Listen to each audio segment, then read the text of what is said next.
Oke, bismillahirrahmanirrahim. Assalamualaikum warahmatullahi wabarakatuh. Innal hamdalillah nahmaduhu wa nasta'inuhu wa nastaghfiruh wa na'udzu billahi min sururi anfusina wa min sayyiati a'malina. May yahdihillahu fala mudhilla lahu wa may yudlilhu fala hadiyalah. Asyhadu an la ilaha illallah wa asyhadu anna Muhammadar Rasulullah. يا أيها الذين آمنوا اتقوا الله وقولوا قولا سديدا يصلح لكم أعمالكم ويغفر لكم ذنوبكم ومن يطع الله ورسوله فقد فاز فوزا عظيما يا أيها الناس اتقوا ربكم الذي خلقكم من نفس واحدة وخلق منها زوجها وبث منهما رجالا كثيرا ونساء واتقوا الله الذي تساءلون به والأرحام إن الله كان عليكم رقيبا. Alhamdulillah pada, pertemuan 13 sekarang, yang akan kita bahas adalah membina keluarga Islami. Jadi hari ini lebih kepada, tips trik ya mungkin ya, bagaimana caranya supaya, mendapatkan keluarga yang, bisa Islami. Sebelumnya mari kita ngaji bersama-sama ya, walaupun mikrofon teman-teman, mati, tapi tidak apa-apa, bisa ngaji tetap bareng ya, bersama-sama. Mari kita mulai. 1, 2, 3. A'udzubillahi minasyaitonir rajim. Bismillahirrahmanirrahim. Wa'mur ahlaka bis-sholati wastabir 'alaiha. La nas'aluka rizqa, nahnu narzuquk wal 'aqibatu lit-taqwa. Shadaqallahul azim ya. Quran surat At-Toha 132. Ya, mari kita bahas sedikit. Wa'mur ahlaka bis-shalah. Perintahkanlah, keluargamu mendirikan salat. Wastabir 'alaiha. Sebenarnya, yang biasa kita dengar itu mungkin wasbir ya, dan bersabarlah. Kenapa di sini Allah menyisipkan huruf to di tengah ini ya, dari kata sabar, wasbir itu bersabar. Kalau wastabir itu bersabar dengan kesabaran yang berlipat-lipat, dengan kesabaran yang, berkepanjangan ya. Jadi, ketika mendidik keluarga ternyata untuk mendirikan sholat itu memang berat ya, sampai-sampai ayatnya bukan wasbir, bukan bersabarlah, tetapi wastobir, yang sabarnya itu panjang sekali, jadi, seolah tidak berkesudahan. Jadi memang, ini sedikit, apa ya, bocoran mungkin ya, bahwa namanya mendidik keluarga, tidak usah jauh-jauh, mendirikan sholat saja, itu harus, bersabar yang, berkepanjangan gitu ya.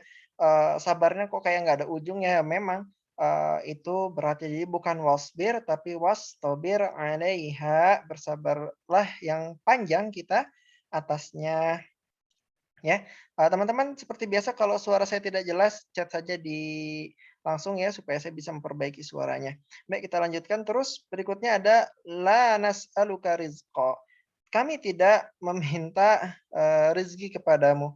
Jadi, Allah tidak meminta, bayaran kepada kita ya. Nahnu narzuquk, justru kami yang memberi rezeki kepada kalian ya. Jadi, Allah di sini menegaskan bahwa salatlah karena, Allah lah yang memberi kita, rezeki ya. Jadi insya Allah nanti dengan kita salat, Allah akan, mencukupi kita, tentu asal kita, mencari nafkah dengan benar ya, sesuai dengan perintah Allah Subhanahu wa taala. Kemudian kita lanjutkan lagi, wal aqibatu taqwa, dan akibat yang baik itu bagi orang-orang yang bertakwa. Ini teman-teman ya, ayat yang hari ini penting karena temanya membina keluarga Islami ya. Jadi, tentang wa'mur ahlaka bis-shalah ya, di antaranya adalah, perintah Allah jelas ya bahwa, membina keluarga kita itu di antaranya adalah melakukan sholat dan, yang lainnya juga tentu harus ditegakkan ya syariat-syariat, setelah sholat. Nah, perintahnya ternyata wastobir ya, bukan wasbir tapi wastobir. Jadi, materi 13 ini, ingin saya kasih penegasan bahwa namanya membina keluarga itu bukan cuman harus bersabar, tapi sabarnya itu berkepanjangan, berterus-terusan ya, berlipat ganda. Jadi harus dari awal mentalnya, siap-siap bahwa, oh namanya, mendidik keluarga, di antaranya sholat, itu pasti berat ya, harus terus-menerus dan, berat sekali untuk melakukannya. Nah teman-teman kenapa ketika kita membina keluarga, kita harus, merujuk kepada Islam. Bukankah banyak di luar sana teori-teori membina keluarga ya, teori barat, teori timur, teori utara, selatan, teori segala macam, ahli psikolog lah, ahli apalah. Kenapa? Karena yang pertama, namanya membina keluarga itu bukan ilmu yang, eksak ya, ilmu pasti yang bisa dipastikan oleh akal manusia, tetapi itu adalah ilmu yang, ilmu sosial yang tidak bisa dipastikan kecuali dengan wahyu ya. Jadi ilmu membina keluarga itu bukan ilmu yang bisa dikarang-karang oleh manusia, tetapi itu adalah ilmu yang berbasis wahyu ya. Tidak eksak kecuali ada panduan wahyunya. Nah, dan kenapa kita menggunakan, panduan dalam Islam, karena sederhananya, hanya Islam yang terbukti, bisa seimbang ya, hanya Islam yang terbukti bisa memenuhi seluruh kebutuhan ya, dan mengatur seluruh, sendi-sendi kehidupan kita ya, mulai dari bangun tidur sampai bangun tidur lagi. Ya, dari hubungan anak ke orang tua ke anak, dari hubungan anak ke siapa lagi, ke saudaranya, suami ke istrinya, dari hubungan harta ya, hak kepemilikan harta, waris mewarisi ya, terus, muamalah sehari-hari ya, bergaul, jual beli semua, semua dalam Islam jelas panduannya ya. Silakan teman-teman bagi yang pernah belajar perbandingan agama, saya pernah belajar perbandingan agama, di agama lain itu tidak ada panduan yang seperti itu ya. Secara umum agama-agama di luar Islam, mereka itu bisa dibilang mungkin sekuler ya. Sekuler itu dalam arti agama ya agama, kehidupan ya kehidupan. Tidak bisa, tidak ada panduan agama yang baku, yang jelas bagaimana mengatur kehidupan. Silakan teman-teman cari agama lain, hanya Islam ya benar-benar sedikit-sedikit diatur, sedikit-sedikit ada adabnya, sedikit-sedikit ada hukumnya, fikihnya jelas ya. Jadi memang Masya Allah dan terbukti teman-teman bukan hanya jadi sudah satu jelas-jelas berbanding wahyu tidak bisa diajarkan manusia, dua juga, jelas-jelas sempurna, yang ketiga jelas-jelas berhasil teman-teman ya. Dilihat dari sejarah umat manusia, tidak ada satu kaum yang peradabannya itu lebih megah daripada peradaban Islam dan bukan cuma megah tapi bertahan lama ya. Teman-teman kalau misalkan melihat peradaban besar dunia ada peradaban apa saja? Mungkin kita bisa bilang peradaban Inggris mungkin ya penjajahannya luas sekali. Mungkin kita bisa bilang peradaban Mongol ya. Mongol luas sekali wilayah kekuasaannya di masa kejayaannya. Tapi lihat, baik Inggris maupun Mongol sekarang mereka tidak lagi apa namanya, memiliki pengaruh peradaban yang, luas, semuanya sudah, kembali ke tanahnya masing-masing ya. Kekuasaan Mongol sudah habis, kekuasaan Inggris sudah habis, berbeda dengan peradaban Islam. Peradaban Islam itu, bertahan terus ya, mulai dari meledaknya ya, hebatnya ya dari kota Madinah, tiba-tiba 30 tahun kemudian, mengalahkan Persia, kemudian beberapa puluh tahun lagi mengalahkan, Romawi, ya, di wilayah Palestinanya, sampai Mesirnya, Afrika Utara, sampai Islam dalam 100 tahun setelah Rasulullah wafat, terbentang dari Spanyol, Portugis, Maroko, Mesir, Syam, Arab, Irak, dan, sampai ke India. Semuanya sampai sekarang masih disebut peradaban Islam ya. Kita tidak menyebut peradaban itu peradaban Mesir, bukan. Kita tidak menyebut peradaban Arab, bukan. bukan peradaban Irak, bukan ya, tapi namanya negeri kaum muslimin disebutnya peradaban Islam. Dalam bab-bab tidak disebut sebagai Chinese maaf, kalau Cina kan jelas ya Chinese civilization ya, peradaban Cina. Tapi kalau kaum muslimin, bukan disebut peradaban Arab, tapi peradaban Islam, Islamic civilization. Karena benar-benar mengubah satu negeri dan negeri yang dimasuki jadi negeri yang sangat mulia. Islam masuk ke Arab, Arab jadi mulia pada masanya, ya. Islam masuk ke Mesir, Mesir jadi mulia. Syam jadi mulia, Turki jadi mulia. Kita bisa sebut kerajaan-kerajaan besar di dunia itu mereka biasanya baru muncul setelah Islam masuk ke sana. Dulu ya di Andalusia ada peradaban besar negara Islam di Spanyol besar baru setelah Islam masuk ya. Kemudian peradaban Islam Turki ya itu disebut juga peradaban Islam ya. Kemudian juga peradaban di Baghdad ya. Kita mengenalnya Daulah Bani Abbasiyah. Kemudian juga dari Syam ya, kita mengenalnya Daulah Bani Umayyah ya. Kemudian di India kita mengenalnya Daulah Mughal ya. Kemudian di Asia Tengah kita mengenalnya dengan Kesultanan Seljuk ya dan seterusnya. Jadi Islam masuk satu negeri, maka negeri tersebut punya kerajaan-kerajaan besar yang memakmurkan masyarakatnya. Indonesia memang nampaknya belum, mudah-mudahan di masa yang akan datang. Jadi Maha Suci Allah ya, Islam itu sempurna dan terbukti ya. Kalau teman-teman mempelajari peta sejarah peradaban, tidak ada peradaban yang lebih cepat berkembangnya daripada Islam ya. Dalam waktu yang dekat, 10, 20, 30 tahun, kerajaan besar mana ditaklukkan, kerajaan mana ditaklukkan. Ya, dan awet sampai sekarang mereka disebut negeri kaum muslimin ya. Memang sekarang negeri kaum muslimin sedang runtuh-runtuhnya, ya, tetapi tentu runtuhnya bukan karena Islam, karena mereka meninggalkan Islam itu sendiri ya, karena banyak aliran sesatnya dan seterusnya.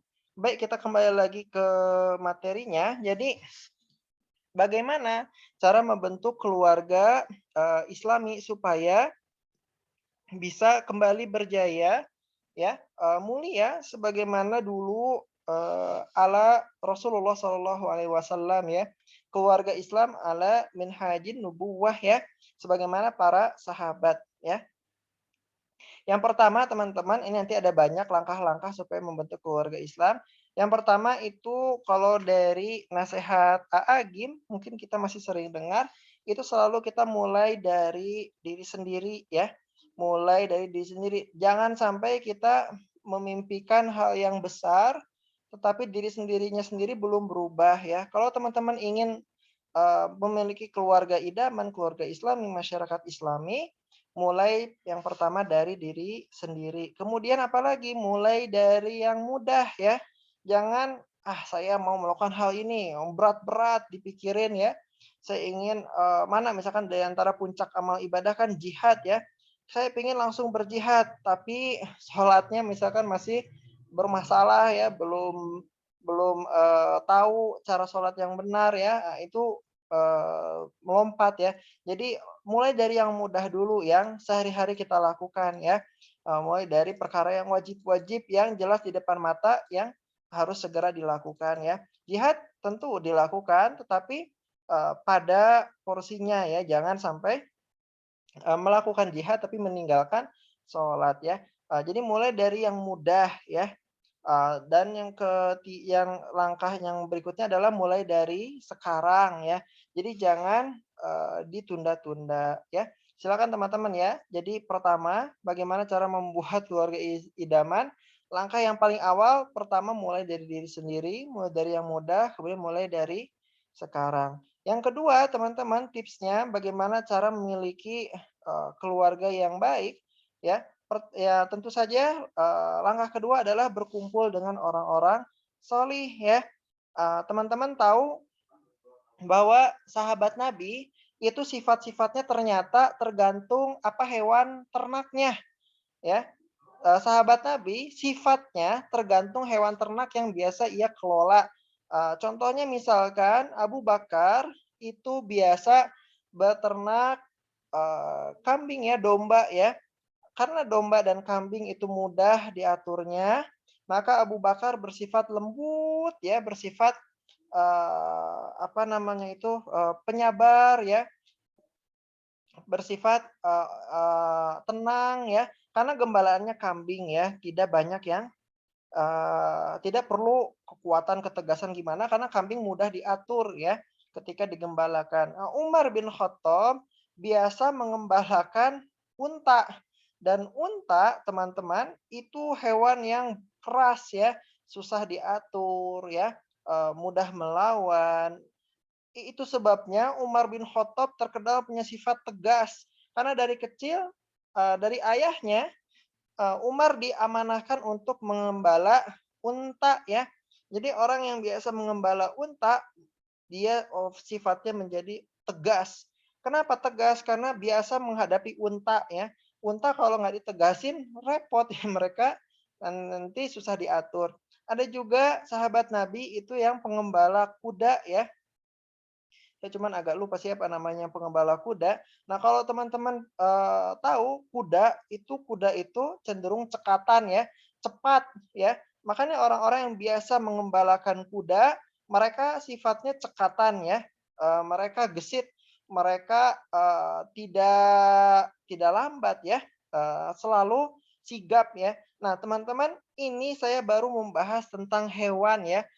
Beda gembalaan, beda sifat ya, karena bertahun-tahun berkumul apa, mengembala hewan-hewan tersebut.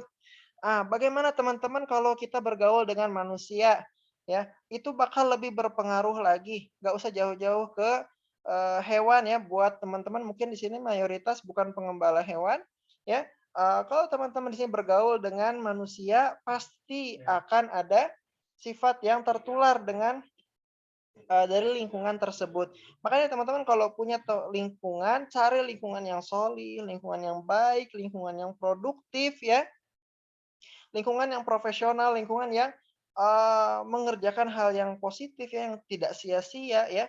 Kalau mau lingkungan dakwah yang profesional. Mencari lingkungan bisnis yang halal.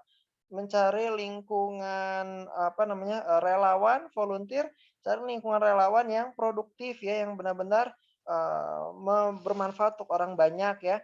Jangan cari lingkungan yang hobinya cuman, sia-sia ya, hobinya cuman main, hobinya cuman hiburan, apalagi hobinya maksiat, teman-teman. Jadi langkah kedua, silakan cari lingkungan yang produktif ya, karena lambat laun namanya pertemanan pasti akan memberikan pengaruh. Jadi kalau punya, teman yang positif, ya pengaruhnya itu jangan sampai dilepas pegang erat-erat ya, dan, kalau belum menemukan cari ya, sebanyak-banyaknya supaya mudah-mudahan, kebaikannya dalam, ketakwaannya, dalam profesionalnya, ilmunya, baik ilmu akhirat ataupun ilmu dunia, itu bisa kita dapatkan. Langkah ketiga teman-teman ya. Nah, langkah ketiga supaya bisa memiliki keluarga yang baik, itu adalah, memantaskan diri, supaya bisa menjalankan peran dalam keluarga dengan baik. Buat teman-teman yang laki-laki ya, tentu harus bisa memantaskan diri bagaimana menjadi kepala keluarga, bagaimana menjadi qawwam ya, menjadi pelurus di rumah, paham ilmu syariatnya, paham ilmu Islamnya. Kalau istri tentu harus menjadi istri yang memahami peran istri dalam rumah tangga, bagaimana menjadi istri yang qanitat, yang taat, yang hafidhot, yang menjaga dirinya ya, yang terampil dalam amanahnya dalam mengelola tanggung jawabnya, yaitu, anaknya, rumahnya, kemudian kebersihan, kerapihan rumah ya, itu silahkan. Ya jadi teman-teman jangan berharap, tinggi-tinggi kalau misalkan diri sendiri belum diperbaiki. Jangan berharap mendapatkan keluarga yang baik kalau misalkan kewajiban diri sendiri kita belum, kita pantaskan ya. Silakan kalau ingin memiliki keluarga yang ideal, diri teman-teman juga harus ideal. Kemudian teman-teman ya, langkah berikutnya silakan cari pasangan yang sebaik mungkin teman-teman ya. Nah, namanya mencari pasangan yang, sebaik mungkin, itu pasti tadi di lingkungan yang baik lagi ya. Dan teman-teman ini hati-hati ya, jangan sampai salah mencari calon pasangan, ya. Jangan sampai nantinya, calon pasangan malah membuat amal ibadah kita berkurang atau maksiat kita bertambah ya. Cari yang, bisa mendukung dalam ibadah, mendukung dalam produktivitas sehari-hari ya. Cari yang memang bisa, benar-benar nantinya, membawa kita ya, selain nanti mendapatkan surga di akhirat, juga mendapatkan kepingan surga di dunia, ya. Kemudian langkah berikutnya teman-teman ya, di antara, hal yang banyak orang lupakan adalah, ketika ingin memiliki keluarga ideal, keluarga Islami ya, harus memiliki lingkungan dakwah ya, komunitas dakwah ya, selalu mencari teman-teman yang seperjuangan ya, yang bertemu dalam ketaatan, bersatu dalam perjuangan, menegakkan syariat dalam kehidupan ya. Silakan mencari, lingkungan-lingkungan dakwah ya teman-teman ya, nyari grup-grup pengajian ya, cari, komunitas ya, jamaah dakwah ya, yang bisa membuat teman-teman istiqomah ya. Teman-teman di lingkungan saya yakin banyak ya, jemaah dakwah kalau teman-teman mau mencari, cari yang, ini bukan ini ya, bukan sekedar kita datang ke, ustadz mana, di masjid mana lagi ngisi kajian, kemudian kita dengar, habis itu pulang, nggak kenal siapa-siapa, bukan itu ya. Yang saya maksud, komunitas dakwah di sini, bukan yang kita datang, pulang, datang dengerin ceramah, pulang, habis itu beres, nggak kayak gitu ya. Tapi yang saling mengenal, yang saling peduli, yang saling ngobrol, saling bicara, saling amar ma'ruf nahi mungkar. Karena itu sangat luar biasa ya nanti dampaknya bagi kehidupan kita sehari-hari. Kemudian langkah yang, berikutnya adalah teman-teman ya, nanti mencari, kurikulum terbaik bagi keturunan-keturunannya ya. Sekarang teman-teman udah banyak sekali ya, sekolah-sekolah yang, sangat, ini ya, sangat sangat tidak terbayang di masa dulu ya. Bagaimana sekarang banyak, sekolah-sekolah dari sebelum SD sudah dikenalkan dengan Quran, didengarkan dengan Quran. Anak-anaknya diberikan, apa namanya, headset ataupun audio box ya, yang selalu menyetel Quran. Sehingga, sebelum 10 tahun sudah banyak yang hafal Quran. Jadi hal-hal yang seperti ini teman-teman ya, harus dicari ya, karena insya Allah nanti di sekolah-sekolah Islam seperti ini bertemu dengan sesama orang tua yang nantinya peduli dengan pendidikan Islam, jadi semakin bertambah ya lingkungan dakwahnya, kemudian jelas-jelas kurikulumnya baik ya, mengajarkan, syariat, adab, dan lain sebagainya, yang nanti insya Allah jadi saling mempengaruhi ya. Kemudian teman-teman ya cari, selain tadi ya, selain kurikulum pendidikan Islamnya, cari juga sekolah yang punya kurikulum yang, jelas ya, yang mana menjadikan masyarakat itu gemilang di usia muda ya. Dari kecil itu sudah belajar ilmu, perdagangan misalkan, ilmu bisnis ya, ilmu farmasi. Teman-teman saya pernah, bertemu dengan seseorang yang mana dia itu homeschooling ya. Homeschooling di usia SMP sudah diajarkan ilmu bisnis magang ya, jadi dia sudah terbiasa, mengelola uang ya, walaupun memang tidak banyak, tetapi sudah sampai ke bisa menghasilkan, uang kalau tidak salah, 500.000 apa 1 juta gitu ya. Tapi itu di usia SMP ya, jadi, magangnya aja dapat, uang ya. Ada juga teman saya yang dia itu, SMK farmasi yang mana, lulus SMK itu dia sudah seperti, paham sekali ilmu-ilmu tentang obat-obatan ya. Saya juga menemukan orang yang memang dari kecil mau bisnis, ini namanya fotokopian. Jadi ketika dulu kuliah bareng, dia sudah memiliki dua dua kantor ya, dua dua tempat fotokopi yang dia full, mengurusnya ya. Jadi dia, mendelegasikannya pada karyawan ketika sambil kuliah, sambil, memantau bisnis fotokopiannya. Jadi Masya Allah ya ada banyak hal yang luar biasa dan keuntungannya kan banyak teman-teman ya. Jadi sambil kuliah sudah punya penghasilan sendiri ya.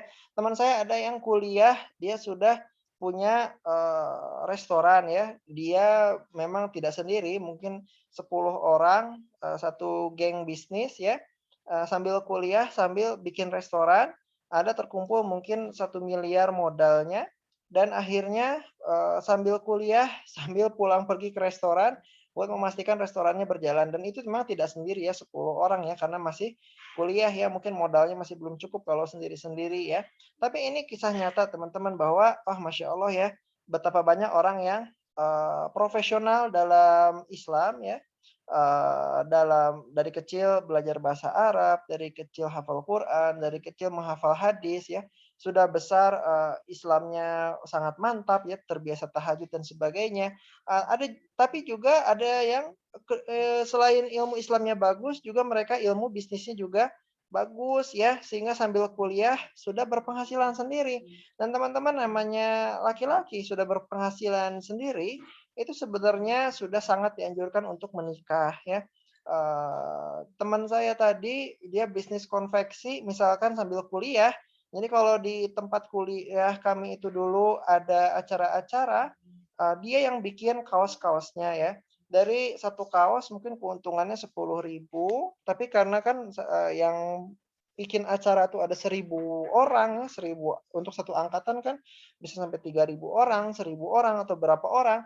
Ya kebayang dia tiap bulan, bisa dapat keuntungan berapa juta gitu ya, dari bisnis konveksinya. Jadi, kisah nyata bahwa usia belum 18 tahun, tapi penghasilan sudah, sekian juta per bulan sambil kuliah. Bayangkan dia lulus kuliah dan fokus bisnisnya, itu bisa meledak-ledak lagi. Jadi teman-teman ya, buat di sini laki-laki, perempuan, sekarang udah dunia digital, itu silakan ya, jangan malu mulai dari nol, karena semuanya juga mulai dari nol ya.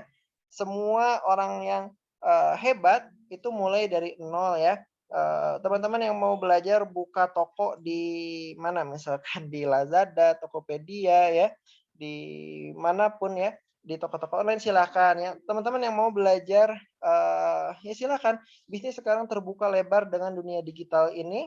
Jangan sampai tertinggal ya, dan jangan takut memulai, jangan takut gagal ya, minimal kita berusaha mencoba dan tahu ilmunya. Insya Allah nanti Allah bukakan jalan-jalannya. Apalagi tujuan teman-teman supaya mapan dalam menikah ya.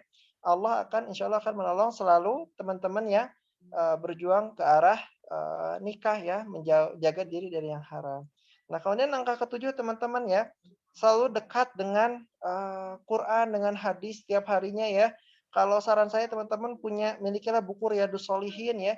Ini kumpulan, Quran dan hadis ya, motivasi-motivasi, latihan untuk menjadi orang soleh teman-teman. Di sini banyak hadis, banyak ayat Quran ya. Ini karangan Imam An-Nawawi ya. Insya Allah isinya sahih semuanya, bisa diamalkan. Jadi, silakan teman-teman ya selalu dekat dengan Quran. Bukan hanya Quran tapi juga dengan hadis. Silakan selain hafal Quran, hafalkan juga hadis. Berarti kalau mau hafal Quran, hafal hadis berarti juga harus kuasai bahasa Arab. Silakan teman-teman ya, mudah-mudahan dari langkah-langkah ini semua kita bisa punya keluarga yang sebaik-baiknya. Bukan cuma diri kita, tetapi juga pasangan kita, juga keturunan kita, orang tua kita, kakak adik kita, keluarga besar semua, ya mertua-mertua dan sebagainya ya, itu bisa, dapat pengaruh baik ya. Dan teman-teman kalau keluarga sudah Islami, insya Allah enak ya. Nanti, setiap orang punya adab, punya akhlak. Dan teman-teman betapa indah, rumah tangga ya, keluarga kalau setiap anggota keluarganya memiliki akhlak dan adab yang baik ya. Itu insya Allah jadi idaman banget ya. Tidak ada istilahnya, durhaka, tidak ada istilahnya egois, individualis, ya, tidak peduli ya, tidak tolong-menolong. Pasti namanya keluarga Islami nantinya tolong-menolong ya, saling peduli, saling menemani ya, hingga nantinya, hidup bisa jadi insya Allah bahagia ya, bukan hanya di dunia tapi saling memberi syafaat di akhirat. Allahumma amin. Baik teman-teman, silakan untuk yang mau bertanya, hari ini tema keluarga Islami memang lebih ke, tipsnya ya.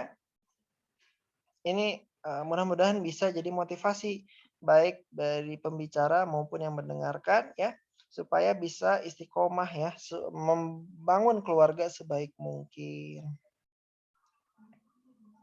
Baik teman-teman, apakah ada yang mau bertanya? Silahkan. Eee, ini ya, di antara poin yang sangat saya tekankan, silakan teman-teman cari komunitas, dakwah ya di sekitar teman-teman ya. Misalkan komunitas pengajian, komunitas iktikaf, komunitas penghafal Quran ya. Di Bandung, kalau di saya kan orang Bandung, kalau di Bandung tuh contohnya misalkan ada masjid-masjid yang buka, iktikaf buat nantinya setiap malam Ahad itu iktikaf sambil menghafal Quran, ada ya, banyak, mudah carinya kalau di Bandung. Di kota lain juga insya Allah mudah ya, silakan dicari. Ini ada pertanyaan ya, insya Allah saya segera jawab. Assalamualaikum, waalaikumsalam warahmatullahi wabarakatuh. Ustaz izin bertanya, jika dalam proses pengenalan kita satu visi dengan calon, akan tapi setelah menikah, atau dalam pelaksanaannya salah satu dari kita berbeda visi dalam membangun keluarga. Bagaimana menyikapinya Ustadz? Terima kasih sebelumnya. Baik teman-teman ya, yang pertama, eee, visi itu kan ini ya, garis besar haluan keluarga juga. Nah ini dilihat apakah itu visi yang, vital atau visi yang, sampingan. Kalau misalkan yang vital tentu adalah selalu selalu berusaha untuk sepenuh hati mendekatkan diri pada Allah Subhanahu wa taala, menjalankan perintahnya, menjauhi larangannya, ya, berusaha selalu setia pada, ini ya, agama ini dan berusaha untuk menegakkan, Islam dalam kehidupan sehari-hari ya. Nah kalau ini sudah beda, pasangan kita pikirannya cuman supaya ya rutinitas aja ya, bangun, tidur, kemudian, rekreasi, melupakan, pendidikan, melupakan, ibadah ya, itu tentu visi perbedaan yang fatal ya. Ini harus, berusaha untuk didakwahi ya. Tapi kalau perbedaannya hanya perbedaan, yang satu visinya pengen fokus misalkan, apa namanya, bekerja dalam bidang ini, yang satu visinya pengen fokus dalam, bidang misalkan, yang lain, visi-visi yang tidak misalkan tidak urgen itu tidak perlu dibesar-besarkan ya, bisa diadaptasi karena pasti namanya punya pasangan kadang ada perbedaan. Tapi kalau visinya urgen, ini memang harus segera ditindaklanjuti.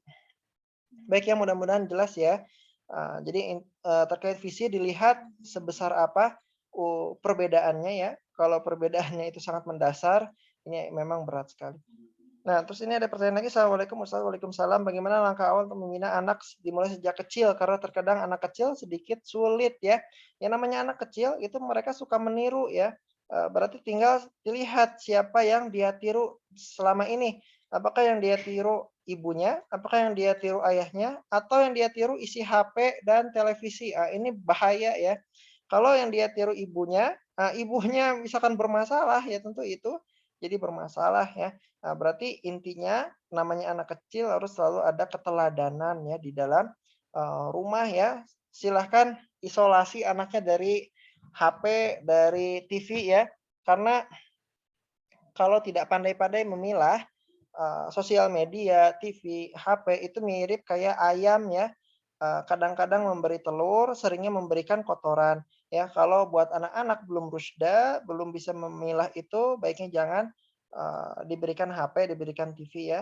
Dan untuk ibu juga silakan jadi madrasatul ula, jika anaknya sulit diatur, ya namanya juga anak-anak ya, silakan sedikit-sedikit dibina ya, dengan penuh kesabaran insyaallah, ibu-ibu ya, Allah bekali dari Allah Subhanahu wa taala untuk bisa membina anak-anaknya. Toh, Allah dulu mengajarkan Nabi Adam asma'akullaha ya, seluruh nama-nama ya, sehingga Nabi Adam, menjadi mulia ya. Begitu pula ibu-ibu ya, mengajarkan anak-anak, asma'a, kullaha ya, nama-nama mungkin memang tidak semuanya, tetapi sebagian nama-nama itu kan yang ngajari ibu ya. Jadi peran ibu itu seperti, ya sebagaimana dulu Allah mengajarkan Nabi Adam, ibu-ibu juga mengajarkan anak-anaknya. Jadi silahkan ibu untuk, bisa, amanah ya dalam mengajarkan anak-anaknya, supaya bisa, dapat teladan yang baik ya, selalu mendapatkan teman yang baik. Jadi memang namanya anak ya, itu tergantung lingkungan ya, masih banyak meniru ya, silakan isolasi, jangan punya teman kecuali teman yang baik. Kalau nggak punya teman yang baik, mending nggak punya teman sama sekali. Begitu ya. Bagaimana doa dan amalan agar segera menikah, doa dan amalan ya. Kalau doa itu jelas ya, yang biasa kita ucapkan sehari-hari, Rabbana hab lana min azwajina wa dzurriyyatina qurrata a'yun waj'alna lil muttaqina imama. Kalau amalan itu istighfar ya. Istighfar insyaallah cepat menikah. Baik teman-teman, karena waktu sudah habis, sudah 40 menit, Zoom sebentar lagi mati. Kita tutup dengan doa kifaratul majelis. Subhanakallahumma bihamdika asyhadu an la ilaha illa anta astaghfiruka wa atubu ilaik. Yang benar dari Allah, yang saya sendiri. Assalamualaikum warahmatullahi wabarakatuh.